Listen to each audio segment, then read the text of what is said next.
On this episode of Mikes and Meows, we're meeting the owner of one of the most majestic breeds, the Norwegian forest cat.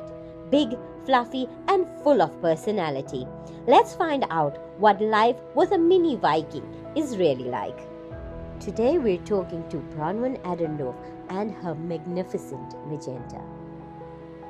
For how long have you been participating in shows? So I've been showing for about 4 years now.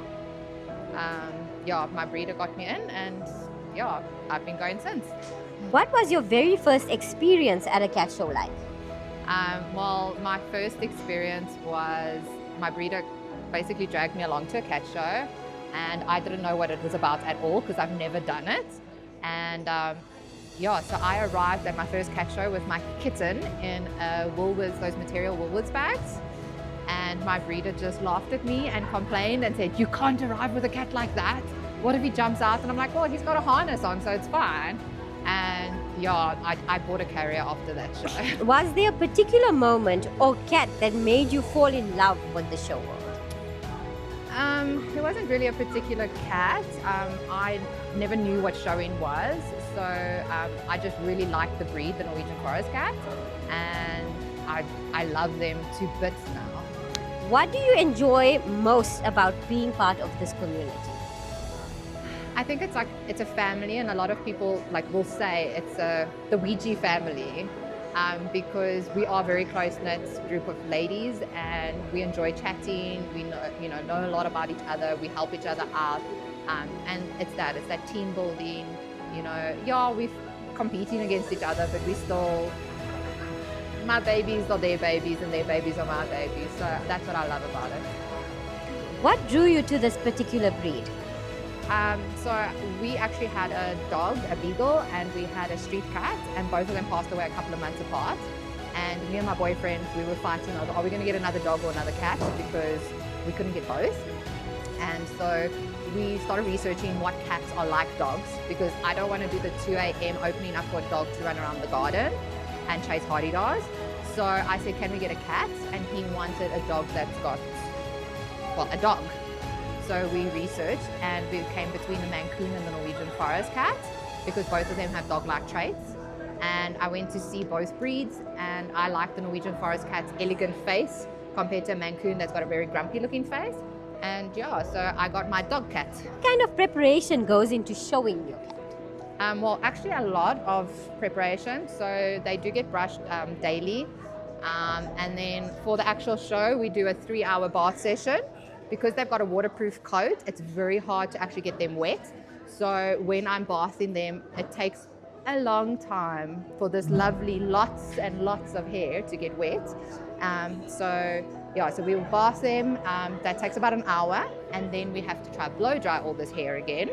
And as you can see, she's got a lot of legs, so blow drying is not the easiest with her. So that takes another 2 hours.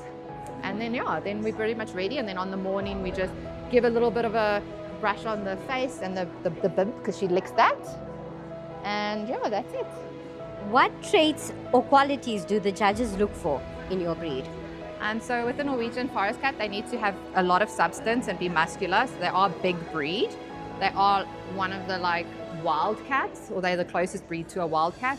So they do need to have that large wild features, but they also need to be very elegant. So with the Norwegian forest cat, they have to have the equilateral triangle shape to them. They have to have nice big ears forward facing, with a very flat profile, kind of like a surfboard. And then obviously a nice big floofy coat with a nice big ruff. Oh, and then the tail also is supposed to be long enough, which none of the judges ever think a Norwegian forest cat's tail is long enough. What's the most rewarding part of shows? Spending time with my babies. I think it's the time that we get to bond. And we've got other cats at home, so when I'm at a show with her, it's just me and her. And that for me is very rewarding. She learns to love me and I learn to love her better. What advice would you give someone interested in joining the fancy? Just do it, but start with a pet, or otherwise, if you're interested in showing, go to breeders ahead of time, go to shows, learn what the standard is ahead of time, because often I've seen that breeders will sell a cat you then start showing, but it's not of show quality. So start off looking at what is show quality, and then go and find a kitten with that, and start them young, because like she only started showing at 3 years, and you can see she's not as comfortable as the show, whereas her brother started showing as a kitten, and he's just so calm on the show platform. So start them early. What's the most common misconception people have about shows? I think that they think that it's like circus animals. They're kept in cages, they're mishandled and mistreated, and that's not what it is at all. You know, for me, like a show, yes, your cat is in a cage, but that's for your cat's safety. I mean, I've traveled before with her, and she actually goes into her show cage willingly rather than sleeping in the bed with me when we're traveling. So it is their safe space, and that's what a lot of people don't understand about showing. It's about the betterment of the breeds. It's not about like keeping a cat in a cage and torturing it. There's none of that happens at a show. Everything's about love and improvement of the breeds. What's the biggest lesson your cat has taught you about showing? That they have millions of legs, and just that,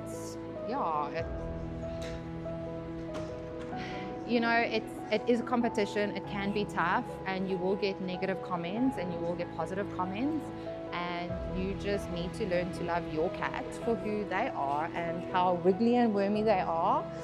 Do you think showing builds a stronger bond with your cat? Yes, definitely. So this girl was actually a rescue. So I only got her at 3 years old, and she was very cautious about me and everybody around me. And as soon as I started showing just her, we've actually spent, a lot of time together in the cages. I often will be lying inside her cage, like half my body in there, and we spend mommy-daughter time. I see it on the table when she's with a judge or when there's other cats around. Her safety is to come and shove her head under my armpit. She loves her mommy like that, and it really has bonded us so much, showing. Has showing ever inspired you to start breeding or judging? It actually has, because I can't breed because my complex has restrictions. So breeding will never be an option for me, but I do love the idea of it and improving the breed. But it has shown me to start judging. I've actually started a judge's course, and I am in the process of it. So yeah, I'm looking forward to that next chapter, because they can only show for so many years. And as soon as they retire, I don't want to leave the cat fans.